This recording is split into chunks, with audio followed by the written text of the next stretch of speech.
Lakeview Village is a hidden treasure. Most of the residents are in independent living, and so they're really a physically active community. And I don't have a big support system except for my financial advisor. And she said, Penny, I don't care where you go. I just want you to go to a life care program. And the thing about Lakeview is if you qualify financially and especially medically, they will take care of you for the rest of your life. We did this for ourselves, but we did it for our children. I've been at Lakeview Village 5 years. We came to Lakeview Village when we were 70. I like that it's a place where we can stay and be cared for. Our board makes decisions based on the people at Lakeview. And unlike other communities that may have a board of directors in Chicago or New York or somewhere, our board knows our residents. I thought it was a little early for us to come here. But after about 6 months, I realized, no, you need to come to Lakeview as quick as you can because there's so much stuff to do here. There's more things to do here than you got time to do. There are a lot of activity clubs and organizations, art, music, writing, poetry and prose, card playing clubs, exercise groups. And they encourage people to have pets because it keeps you more active. And people are extremely friendly. The people are so awesome. The people that you meet and the different backgrounds that they have are really, really interesting.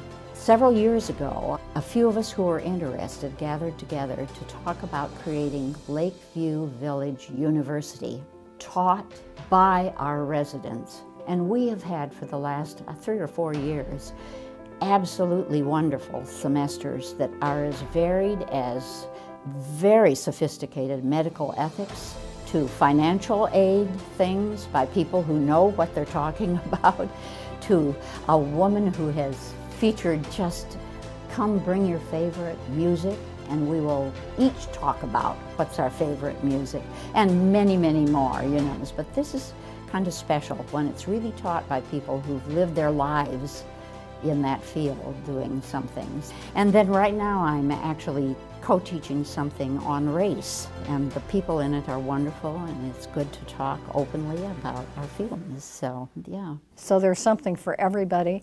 You can do as much as you want, or, you know, nothing if you don't want to do something. I mean, there are people that go from one class to another class to another class because there's so much going on there.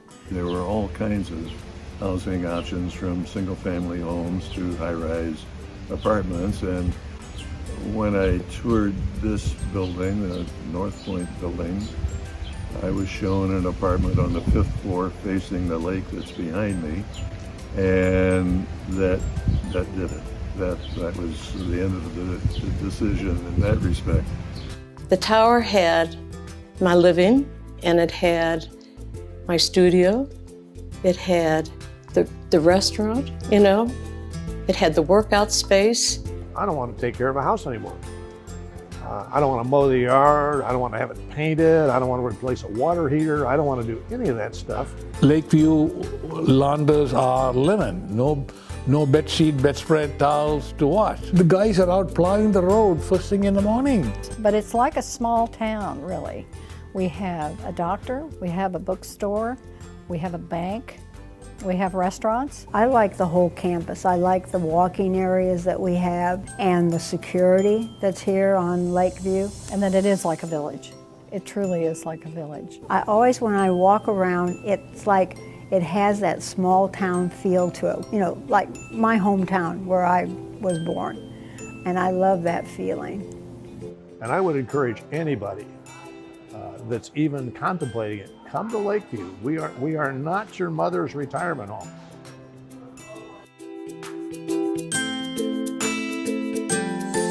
Hello to all of you, and thank you so much for being part of this special presentation by Lakeview Village. It's about downsizing. Downsize to simplify your life. And we've got a great presenter with us today who is going to help us get our act together, because I don't know about you, but every time I go to the garage or I go to the basement, I'm like, how in the world am I ever going to get rid of all this stuff? So we're going to talk about that today. We're going to help us bring it down a notch to know that this is manageable, it is achievable with the right plan and the right time. So I can't wait for you to meet her, because we're going to get this done together. But before we do, I want to remind you of how to ask a question today. So right below this box that I'm sitting in, there is a form. You're going to go there, type in your name, your question, hit submit. That'll come to us. We'll get your questions answered. And if we don't get them all answered today, because we tend to get a lot of them for this presentation in particular, Lakeview Village will reach out to you and they will get your questions answered as well. So before we get to our presenter, Karen, Lynn Tenbrink, how are you? Lynn is the marketing director at Lakeview Village. I think it's important for folks to know that you've been in this industry for 20 years. You've been doing, I mentioned you were only there a little short period of time, but you've been there in this industry for a long, long time. And so you know your stuff. And yes. I think it's important for folks right now for us to take a quick little moment to just learn a little bit more about Lakeview Village before we get into today's presentation. So Lakeview Village is a 100-acre campus.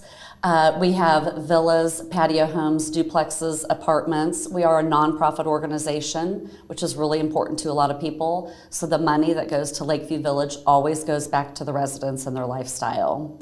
The most amazing part of Lakeview Village is the lifestyle. So it's, of course, maintenance-free living. We have tons of amenities, a state-of-the-art fitness center, a pool, social activities, a supermarket, library, a bank on site, an art studio. We have an amazing art studio. So the lifestyle is really, what makes Lakeview different. Maintenance-free living is, of course, the main reason why people move to Lakeview. It's Lakeview Village, so we have 2 lakes. We have miles of walking trails, so we're great for biking, walking your dog. We also have something special called Lakeview Village University, and our residents are our instructors and our students. So any type of talent or education that you have to share with other people, you could teach a course at Lakeview Village and other residents will participate. It's very popular. We have a spring and summer course, and it's very, very popular. We are guided by a local board of directors, and I think that's important that all decisions about Lakeview Village are made locally.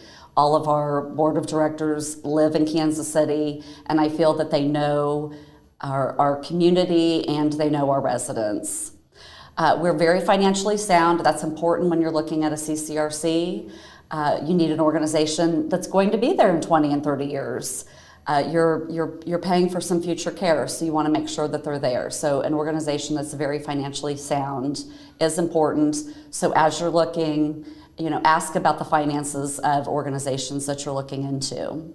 Something that comes up a little bit with our tours, people looking, is even though we have other living options besides apartments, we have the villas, we have duplexes, we have patio homes, but we do have a lot of apartments. And some people coming from a home to an apartment, that's a big adjustment. And we do like to share that our buildings are steel and concrete construction, and that is much more quiet and sound than other types. I mean, this isn't the apartment that your kids are living at in college. They're very quiet. You don't hear people walking around. You don't hear people's television. So I want people to feel a little bit better about that if they're looking into apartment living. If you would ever need it in the future, we do have state-of-the-art inpatient and outpatient therapy and rehab. That's there on campus if you would ever need it, and long-term care. And so when you meet with us, we'll talk about how all of that comes together. Our residents don't need that when they move in, but if they need it in the future, we're there.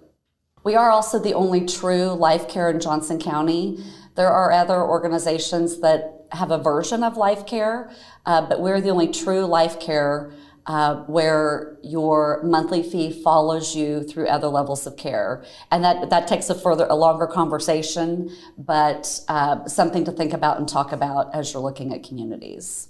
So Lynn, I'm sure that as people go through the presentation today, other questions are going to come up, certainly. So we want you to hang around here till the end. But here is your contact information as well on the screen. So for those who might want to jot that down right now, it's L10 Brink.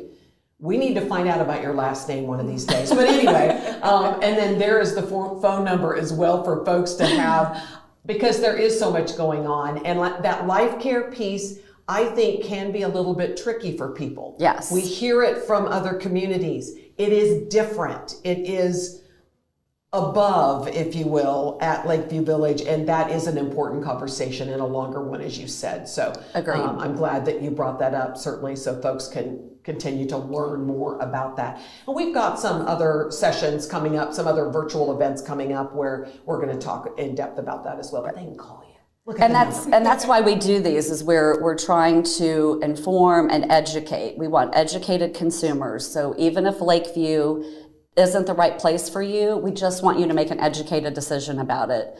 So find out about other communities, as we encourage you to find out about other communities, because you'll vividly see how Lakeview is different. Yeah. But we'll help you with all that education to make the decision that's right for you. I love that about you guys. You're very open about, we just want to help. Right. If this isn't the right fit, it's not the right fit, but we just want to help. So that is awesome.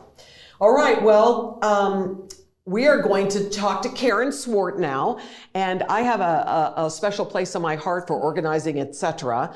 You guys have been doing this in Kansas City for many years, and downsizing is probably one of your greatest specialties in terms of being able to really come into our home, help us look at what we've got everywhere and go, you're really using that, Melissa, or not? So I think what you're going to share with us today is a really meaty presentation and great information for us. Plus, there is a resource guide, so for those folks who reach out, and we'll talk about that a little bit more later, to us at Lakeview Village, then they'll be able to get that resource guide. So know that if you're one of those to take copious notes about everything, you can get a resource guide that's going to have all of this information in it as well. So Karen, take it away. All right, thank you, Melissa. So here is our main question of the day. How to fit a lifetime of things into a smaller space. And I think these pictures provide a pretty good visual. The first picture might look like your basement. And you know what? You're very organized if that is you. But the point of this is just for you to see and think about, if I have a lot of things that I've been collecting over the years, and I'm considering downsizing to a smaller home, or maybe a community like Lakeview Village, you possibly will have less storage space, or you just will need less stuff where you're moving to. So this is how we're going to think about our presentation today. How do we downsize to a smaller space? So a project like this might make you feel a lot of different ways. I hope you're feeling excited. Because this is a new chapter in your life. You're going to be able to do new things and different things because you're going to unload all of this extra stuff that you no longer need or use. And you're going to be able to focus on other aspects of your life. You might be a little overwhelmed or sad or worried, and these are all very normal things to feel right now. Just be aware of how you feel right now, and know that there are people out there that can help you get through this process. All right, so how can a professional help? So as mentioned, I'm a professional organizer. This is something that I help people navigate through. Whether you're here in Kansas City or in another city, there are professional people. It's a service where we can help you get through the process and think through it from beginning to end. We know you're overwhelmed. We've been through many projects just like this, so we are conscientious about that feeling. What we're here to do is guide you and to ask the right questions and to be sensitive about the process as a whole. We know what the goal is, we know the end goal, and we're just going to help you get there. And mostly we're going to encourage and direct. I love that you mentioned that, Karen, because I do think that sometimes people don't understand. They just think you're going to come in and go, get rid of that, get rid of that, get rid of that, rather than you have this real system and process of working with individuals to help us determine what we do with all of those things. And being that guide, because it can be really emotional. You open up a box and you're like, oh my gosh, I don't want to get rid of all that. So I that's why I pause for a minute, because I just really want folks to know this is not just a whoosh, whoosh, whoosh, whoosh, whoosh. Absolutely. This is a thoughtful process. Absolutely. I have people ask me a lot of times, how do you get people to get rid of things? And my answer is, I don't get people to do anything. It's just they decide, but I'm just there to kind of help them think through it. And ask questions.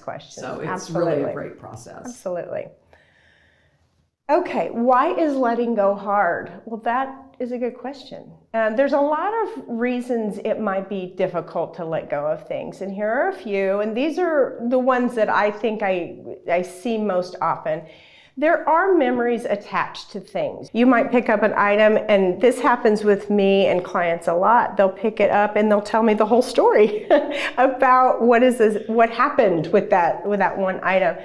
So those memories are real. I would say that there are options with these mementos, like maybe taking a picture of the item and then donating the item. You still have, the memories are always there. So a lot of times people are afraid that they might need the item moving forward. Although that might be true, it might be easy to go pick up that item at your local store if you really needed it. Sometimes people feel guilty because the item was a gift. Oh, my aunt gave me whatever the item might be. And so you feel bad about getting rid of that. I usually try to encourage people just to understand whether that item has outlasted its usefulness. Are you even displaying the item anymore? And it's probable that your loved ones are not going to feel bad if you had to get rid of it because you are downsizing. I spent a lot of money on an item. I hear this a lot. And the thing you have to remember about purchasing items, when you decide to buy something, no matter what the cost is, you made that decision in that moment, and it is a sunk cost. So I have a good personal example of this. When I was working professionally a long time ago, I was in sales, and I bought, it was in the 90s, it was a coat dress. Do you remember those? Oh, yeah. And it was red, and I spent, at the time, what I thought was an enormous amount of money on that dress. And I wore it and I loved it, and then eventually I got out of the workforce. I stayed home and raised my kids for a while. But that red coat dress hung in my closet for years. There it is. I just spent so much money on it. Eventually I got rid of the coat dress. I was not ever going to wear the 90s coat dress again, but it took me a while to get to that point. So just know, no matter how much money you spend on an item, that money is gone. And if it is still not useful to you, the fact that you spent a lot is irrelevant probably at this point. And it gave you pleasure in the moment that you spent the money on it. Absolutely. So, it's not lost money. It's just that it was a decision right then. It was very much appreciated, and time has passed. Absolutely, yes. And I don't usually interject on Karen's presentation, but just because we're on the point, a lot of times I think of that as somebody else can enjoy it now too. If you got a lot of pleasure out of it, it's a valuable item. I always say it's time for it to go to a new home where somebody else can really enjoy it. It won't be in the basement. It won't be in the drawer. Such a great point. It won't be in the closet. Such a great point. Definitely, definitely. And this last one is really the thing that trips people up, I think, the most. They just don't know where to begin. So when you're thinking about your project, I want you to think about what your resources are. So I've listed what I think your main resources are going to be. You have time. Hopefully you have time. And a lot of times people say, well, how much time do I need? You know, it depends on how much stuff you have, or you know, what your, if you have a goal for moving or whatever. But I would say 6 months to a year is a good amount of time. And it depends on how diligent you are. But give yourself at least 6 months to really get your arms around this and get these things to the places that they're going. Money, of course, is a resource. So think about what your budget is. I'm going to talk a lot about free resources, which are wonderful. So we want to use as many free resources as possible before you tap into your budget. You have family and friends. It's kind of like asking your friends to help you move, you know, they all scatter, right? But for something like this, you will have family and friends that are willing to help. So ask them to help. Your city and your county services, which we'll touch base on a little bit later, but there are a lot of wonderful services that are available to us here in Kansas City in particular. And we do have a resource list that you can request later from Lakeview Village that has all of that printed out for you.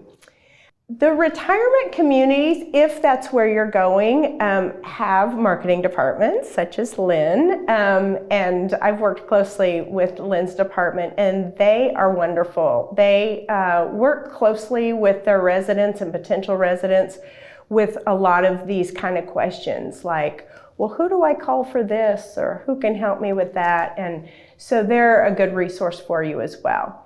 Professional organizers such as myself are a good resource, and many other professionals like your movers and real estate agents, estate sale companies, which we'll talk a little bit more about in a little bit too. All right, so about giving yourself enough time, I mentioned that you need probably at least 6 months. I want you to also realize that, you know, Rome wasn't built in a day, so you're not going to do this in a day or a week even, unless you have very diligent helpers. But try not to do it all at once. If you're looking at this project, I encourage you to start small, like maybe you're going to work on a dresser in the guest room today, and that would be it. So just one small area at a time, and then move on from there. Karen, we have a question here in relation to this time element. So you're saying it's a 6 to 12 month period. Is that if they do it by themselves or with family, or is that if you and your team would come in? Is it still the same amount of time? No, if they had someone like me and my team come in, we could do it a lot quicker. And so I would say if you have someone like us, it'd be more like a couple of months. We could probably get through it. Again, it depends on volume. It also depends on how specific the homeowner is about where their things go. Are they selling items? Things like that. That's going to take more time. Okay. So, yeah, good question though. Yeah. Her name was Karen. Oh, good name. All right. So when you're looking at your things, I want you to categorize and prioritize. All right. And so my list here, in my opinion, is in order of priority. All right. So we are thinking about what are we keeping? What are we giving away? What are we selling, donating, and what is just trash? All right? All right, so let's talk about each of those. So for the items that you're keeping, this is where your organizer will ask you some really good questions, such as, do you use this? Do you use it regularly? If the answer is yes, then that's a good item to keep. All right, so regular use, are you going to be able to store it? All right, so there are probably some larger items you have in your home now that it could get tricky with storage, so you have to really think through that. Does it have a strong sentimental value? We're going to talk about sentimental items a little bit more in detail. And does it fit your lifestyle? So I have a good example for this particular question. If you are someone, I had a client that was an advertising executive back in the day, and she had many, many, many custom suits. It's similar to my coat dress. Custom suits from the 80s. They were really cool. But she is retired now. Her lifestyle has changed completely. And although she used those items regularly, she just was not going to have the space for them where she was going. So we donated them, and I'm sure they made somebody very happy. I bet they did. Helped them get a job. That's right. That's right. All right, so sentimental items. This is a tough area, as we have talked many times. Pictures are tricky because people tend to have a lot of them. They might have them in albums. I really encourage people to consider getting them digitalized. There are a lot of services out there that will do that. I did this personally. I took all my kids' photos and took them to a service and had the photos digitalized so that they were stored forever and safe. They're safe from disaster and flood and whatever might happen. And they're preserved for the future. So something to consider, and then you don't have to worry about physically storing these photos long term. Is that one of the things that folks will find on the resource guide, is something like that? Or is that just something they should Google? It's on the resource guide, perfect. Because that's where you want to, I want it to be like easy for me. Thank you, yes, Karen and Lynn. Lynn. It is easy. It is easy. I used a local service, but I've had clients use a mail-in service, which sounds scary because you're mailing in your photos, but they send them back, so it's all good. Wherever you're going, you want to think about selecting a few smaller items to keep, and I encourage you to think about maybe a banker's box or just a lidded container and keeping the items to that amount of keepsakes to take with you. You can gift the items for safekeeping. So in other words, if you have some sentimental items, offer for your kids to take them, or somebody that you care about to just keep them for you and to maybe keep them long term as well. You can donate to a museum or sell to an antique store. I will say that this is kind of a remote possibility. But sometimes there are museums that are looking for particular items that you can gift to.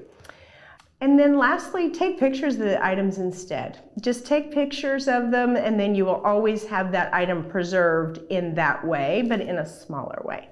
All right, so when you're gifting items to your loved ones, you want to select the items that you think that person might want, or maybe you want them to have that item. Be sure to ask them if they would like the item. And this is a little tricky because they're either going to be honest or not. But if they are honest and say they do not want the item, just respect that, because I have a lot of clients that have been on the receiving end, and then they are left with the burden of trying to figure out what to do with things. So if they're telling you from the beginning that they really do not want the things, then you need to find another resource. And I would say something to consider is that if they are going to take items, give them a date to pick up the item, because inevitably it never gets out of your house, and then you're still left with that scenario where you have to find a home for it. So if you can give them a deadline, say, I really need you to pick it up by a certain day, that's very helpful. And here's your sign. If they miss the deadline, and they miss the deadline, because that is a real thing that I think even, when my folks passed away, I have, and I just discovered it this past weekend, I have 4 boxes of silver. What am I supposed to do with that? But it's one of those where mom was like, oh, this was your grandmother's. And the girls, my girls are going to want one. My girls are like, nah, I don't. Well, they're too young to make that decision. So, and I get it that maybe somebody will grow up and decide they really want that, but as Lynn said, it'll be Lynn's line of the day. Somebody else will enjoy that item. It's Share the time to let it go. So yeah, there's just it's a lot when the young adult of this parent is taking in all of these things too. So. All right, some items you might want to sell. Realize that there are a lot of ways you can sell your items. There's a lot of platforms like Facebook Marketplace that are available.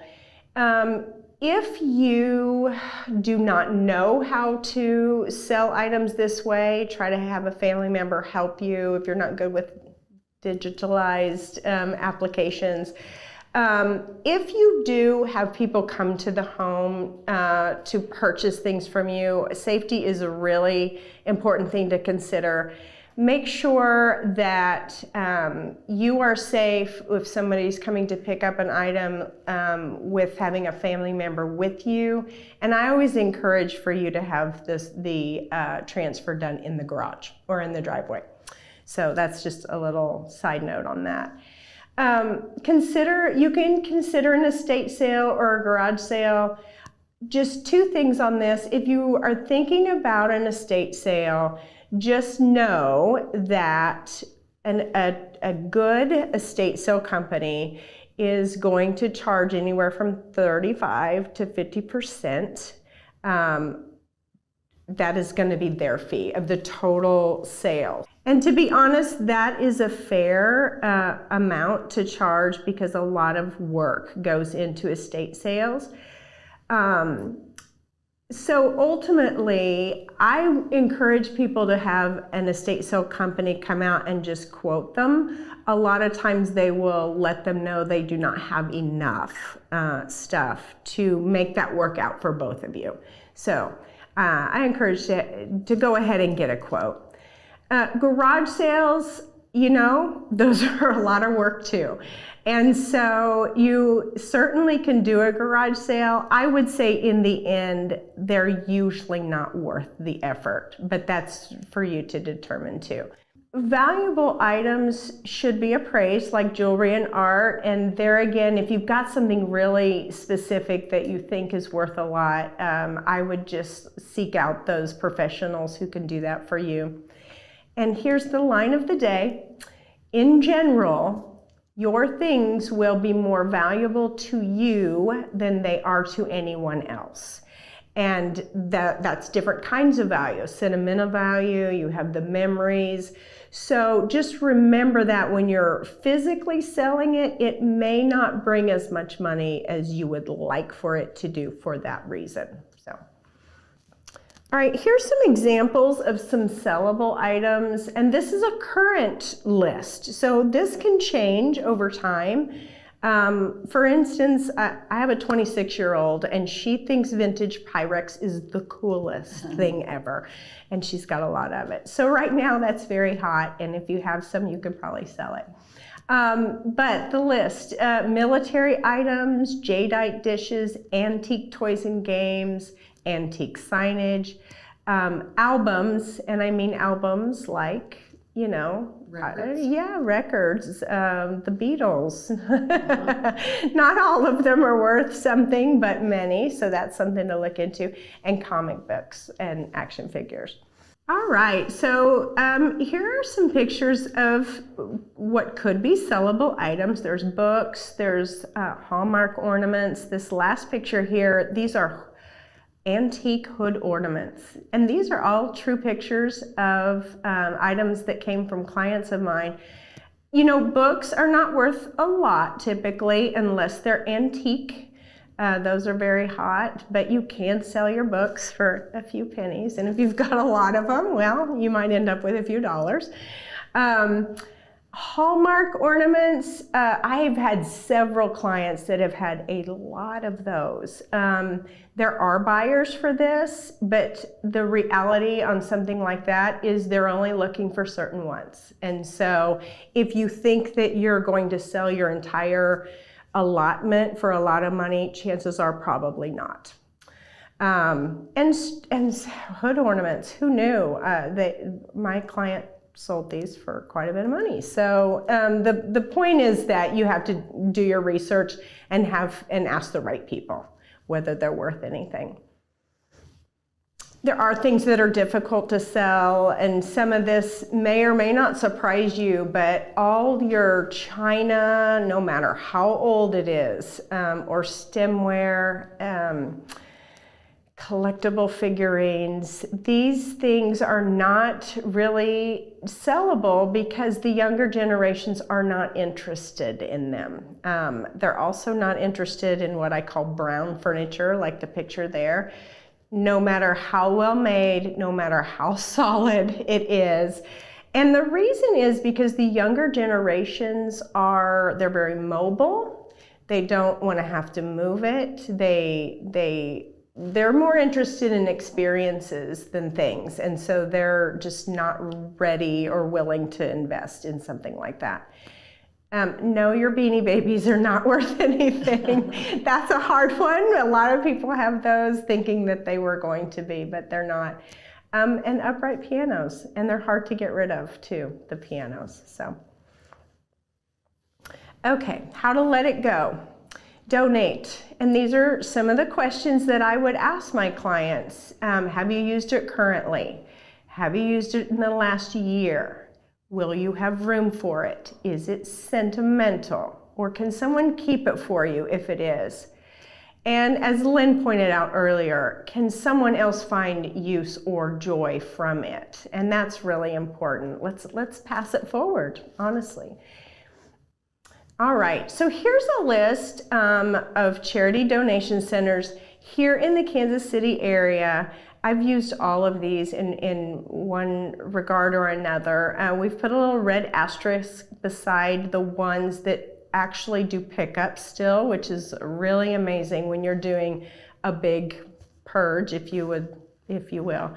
And I've also listed what their charity is, like Big Brothers Big Sisters, or Christian Outreach. So you're doing a lot of good for these organizations when you donate your things to them. All right, something to consider when you donate, and sometimes people are surprised by some of the things on my list, but not everything is donatable for various reasons. Baby equipment is difficult to get rid of because of liability, but there is a resource here in town, Amethyst Place, that will take some of them if they need it. Similar to the heavy brown furniture I just talked about, TV armoires you cannot donate them because the charities cannot sell them because we don't use TVs that way anymore. We hang them on the wall or we sit them on a table. So they're difficult. And I have had just to have a junk person come get them because they're just, I know, it's kind of sad. Mattresses are difficult to get rid of. So you can look through this list, but just know that especially if you're going to have a donation pickup, they will not take all of this stuff if you put it out, just because you put it out. So know what they're willing to take. All right, we'll talk a little bit about paper. Paper's so boring. We hate it, and everybody has it. Sometimes mounds and mounds of it. So just a few rules of thumb. There is not a lot of paper you need to keep. I mean, that's the general rule of thumb. I try to get people to understand. This is a list, and you can go, I got this list from SusieOrman.com. She's a financial advisor. She's a famous one, and she gave this list. And if you follow this guideline, I would say most of the paper you probably have can be recycled or shredded. What do you need to shred? I would say anything with a signature, an account number, a social security number, medical or legal information. And the main concern here is identity theft. So just keep that in mind. Those are the things that you'll want to shred. We have a little something about shredding coming up a little bit later. We're going to fill folks in on something Lakeview Village is doing. Yes. So free services that are available in our area here in Kansas City, of course, the donation centers that I've already talked about, Many of your local cities have, like Prairie Village and Leawood, they might have annual city events where they have large trash pickups. So just check out your city's websites. I'm sure that they will have those listed there. Many cities have drop-off centers for plastic, cardboard, recycling, electronic recycling. Goodwill and Staples. Goodwill will take like computers and printers and they recycle them right away. Staples will take smaller items like cell phones, and they have deposit receptacles in their store. So hazardous waste recycling, paints, chemicals, light bulbs, batteries. I know in Johnson County you can make an appointment to drop those off. There are some other cities around that do the same thing. That all of those particular cities are on our resource list that you can request. And I love including this because I think it's so important. One of the recycle centers in Overland Park, it's on Hardy Street, you can get free moving boxes. It's amazing. So make sure you check that out. All right, and I'm just going to finish with this last statement. Downsizing your home will take time. Give yourself grace and definitely extra time. Know that there are people and services to help you. Seek them out and ask questions. Try to approach this project as an adventure. It is a new and exciting chapter in your life, and I wish you all the best. Wow, what great information that we have. A lot to digest. Again, there is a resource guide that you've put together. And Lynn, how will those attending be able to receive the resource guide that has a lot of this information in it? You can give us a call or email us and we will send that to you if you request it. Also, somebody will be following up with all the attendees today to see if they would like that resource guide, and it is very helpful. Perfect. So everything you saw here, the donation centers, where they're located, so the addresses, the websites are all in the resource guide. Perfect. So easy to do. Okay, so let's get to some of the questions. Some of them are things that you probably answered, but folks just want a little bit of clarity on. And so this is a question that comes from Bill, and Bill wants to know about estate sales. So these estate sales, you said 35 to 50% of funds that they take. Can you kind of give us an example of, I don't know, a 3,000 square foot home, 40 years worth of stuff in it? Can you give us some, is it worth it really to do this, Karen, or not? And I think that is where Bill is trying to get to with this question. No, good question. In my experience, and I've visited with several estate sale companies, and I get kind of the same advice. It really depends on what they have. Some homes may not have a large volume of things, but they might have the right things. So for instance, if they have guns, those are a big seller. If they're selling cars or equipment in their garage, maybe they live out in the country and they have a big building with some farm equipment. I don't know. So larger pieces of equipment. Things that bring more money are going to make it worthwhile. So that's why I really encourage, if you're not sure, have the estate sale company come out and take a look, and they'll be honest with you. One company says, well, my fee is $3,500. And what he's saying is, no matter what this sale brings, I'm getting $3,500. Right? Wow. Okay, yes. That's important. Yeah. Yes. So, but it could be a great sale, and he might ultimately make more than that. So it kind of depends on what you have to sell. Yeah, that's very helpful. And it takes some self-assessment. Also, again, going back to the brown furniture, no thank you thing, that whether or not you really have those things. And then when they come to do that consultation, do they charge for that typically? Usually no. Okay. They'll just do a walkthrough, and they've done it so many times. I mean, they're scanning. They're looking for those things. that they know will be more valuable. Gotcha. I have a garage sale tip for you. Karen mentioned garage sales can be a lot of work. So my tip is don't price anything. It's what takes the most time. It can be very labor intensive while you put 25-cent stickers on everything. So price nothing. Just put it all out and people will make you an offer, or when they ask what you want for it, tell them verbally what you'd like. But it just saves so much time and can make it fun. And gets it out of the yard or off the driveway or whatever, for sure. Yes. So your ultimate goal is the same. It's so great. You don't have to price anything for That's garage such a great idea. I love that idea.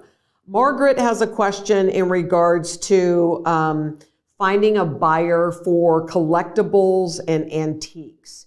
So what would you suggest, Karen, is the way to do that? So if you really kind of feel like you do have something that's a collectible or an antique, where do you start to figure it out? Well, I would say the internet is your friend because, and this is honestly how I found a lot of the resources I use with my clients.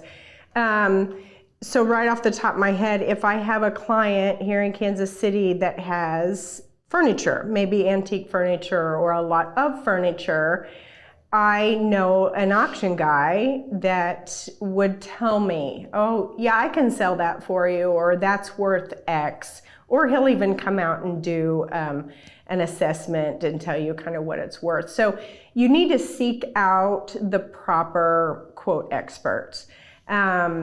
I also have a resource. He's an online auction guy that has done so many of these kind of sales where he'll sell certain items.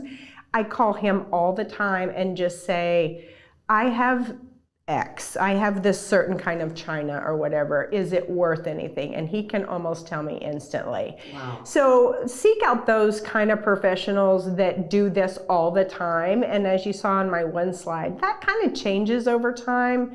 But yeah, ask the people who know. And I would just start on the internet and say, antique furniture sales, Kansas City, and see what kind of resources come up. Okay, let's get real. Because the real thing, the easiest thing to do is when you hire organizing, etc.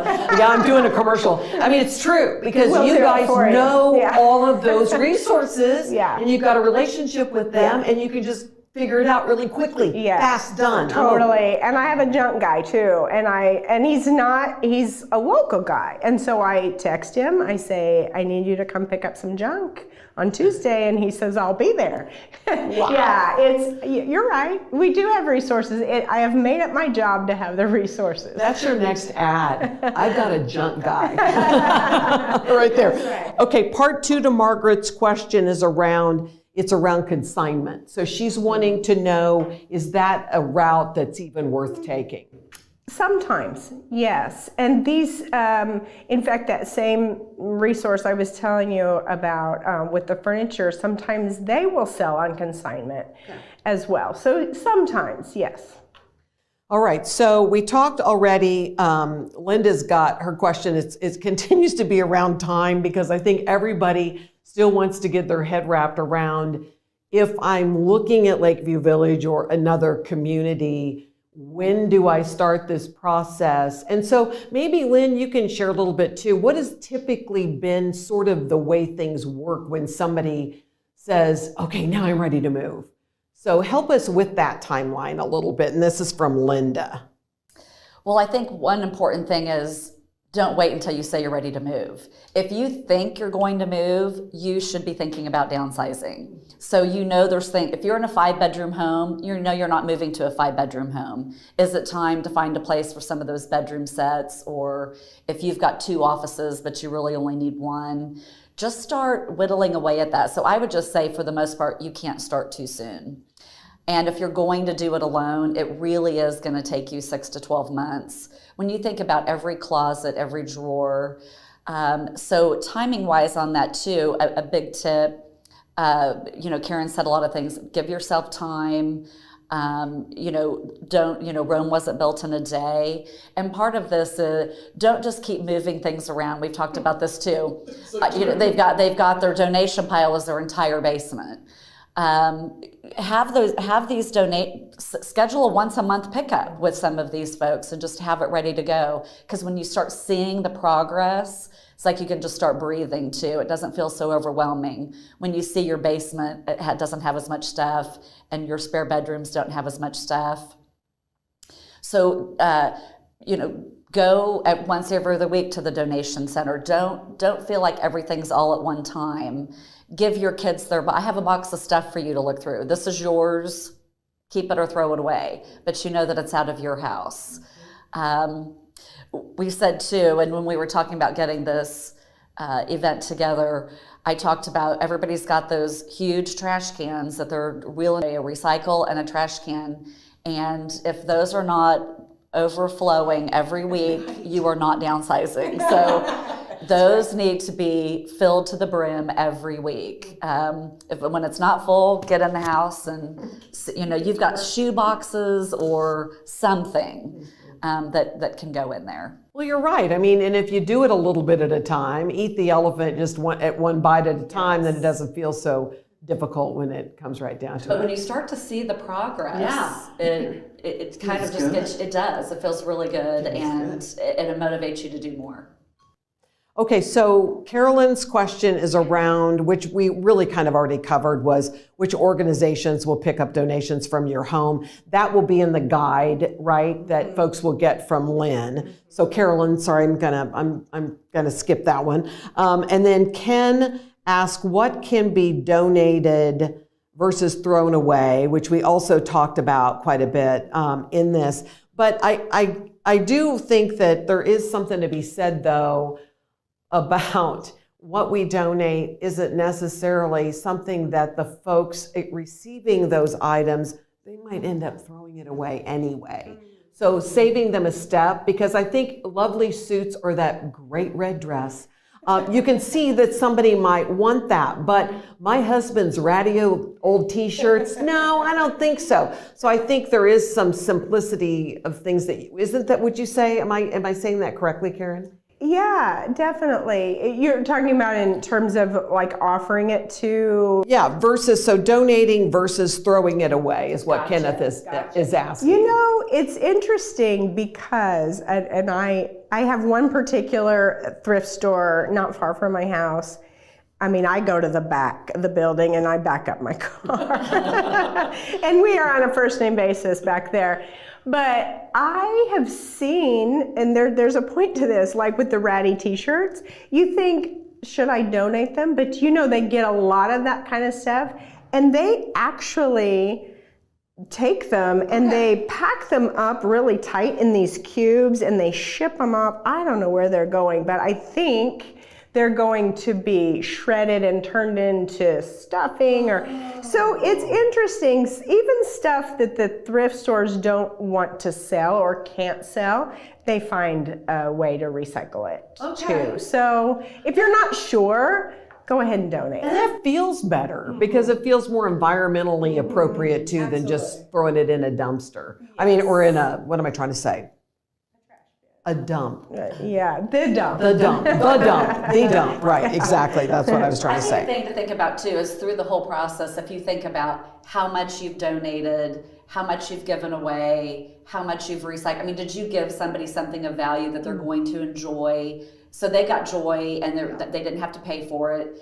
You're donating to organizations that the money is going back to the organization, and then recycling. So if you focus on those things and not just what you're throwing away, you're going to throw a lot away. And your throwaway pile is going to be as big as the other piles. But if you focus on the good things, that you had 3 piles that were donated, recycled, or given away, just your 1 pile was thrown away. Right, no, that's true. No, and if you don't believe us about keep donating things, even those dresses that maybe you have from the 60s or 70s or 80s or whatever, I mean, if you've gone to Savers, those young people are like, this is an amazing, they find things in there that they love, and they kind of mix and match differently than we did back then. But anyway, it's just fun. I mean, my daughters love to go in there and people are having joy looking through all of those things. The 80s stuff is all vintage cool now. It is all vintage cool now, for sure. Okay, Virginia is asking us about the museum piece that we talked a little bit about earlier. How do you go about doing that? That's tricky. You know, I would say that, of course, it depends on the item. And I have a good example. I helped it was a Lakeview Village client, by the way, with her downsizing project. She had her mother's 1930-something Hoover vacuum cleaner.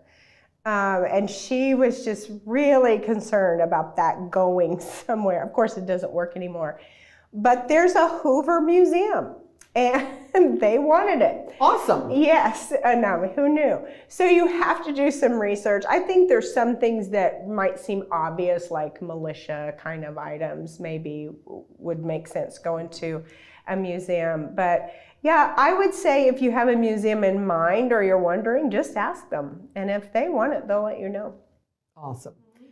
We are getting close to our time, you guys, so just so that you all are aware of that. And we still have questions that are coming in, but again, Lynn, you'll get those questions and reach out to those folks and connect them with Karen if need be or whatever to get those questions answered, right? So I think right now we need to transition into talking a tiny bit about some of the upcoming events that are happening at Lakeview Village. Shred It. Let's talk about that one first because it's so perfect for this. So tell us how that's going to work and who all can actually participate in that, Lynn. So everybody who is attending the event today will be invited to our free Shred It event, and you'll just drive up and we'll have a Shred It truck on site, and your items will be shredded there. They don't take it to another site to shred, so there's that safety part of transportation. You don't even have to get out of your car. You drive up, our folks will take everything out of the car, put it in the Shred It truck, and you can drive away. Nice. So again, will they receive an invite in the mail or an email? Both. Or, you should get an email, yes, just like today's event. You should get something in the mail and an email. Okay, perfect. Well, that sounds great. And then you have another event which also kind of fits in now that I think about it, because when you go through the Parade of Homes, everything was just neat as a pin. Things are all neat and tidy, which is what we're wanting Karen to help us with, right? Yes, we're very excited about this. So if you'd like to see a villa at Lakeview Village, again, you'll receive an invitation. So we'll have a furnished villa for you to come view. Some people, they're afraid to come visit because they feel like they're going to be sold. Well, I'm not ready to talk to anybody. I'm not ready to make a decision. So coming to Parade of Homes is a great way to see our community, see a villa, not feel like you have to make decisions. But for future reference, you never have to feel that way to come to Lakeview Village. We're happy to show you around. We visit with people for years and years, educate them before they make their decision. We would rather meet with people who decide we're not the right fit than to never have the opportunity to meet with them and let them know their options. But the Parade of Homes is a nice way to see the community and see one of our brand new homes. Yeah, that would be really fun. And then drive around the campus. I mean, springtime is so beautiful anyway, but your campus, what is it, 100 acres? It's 100 acres. I remember that because of Winnie the Pooh.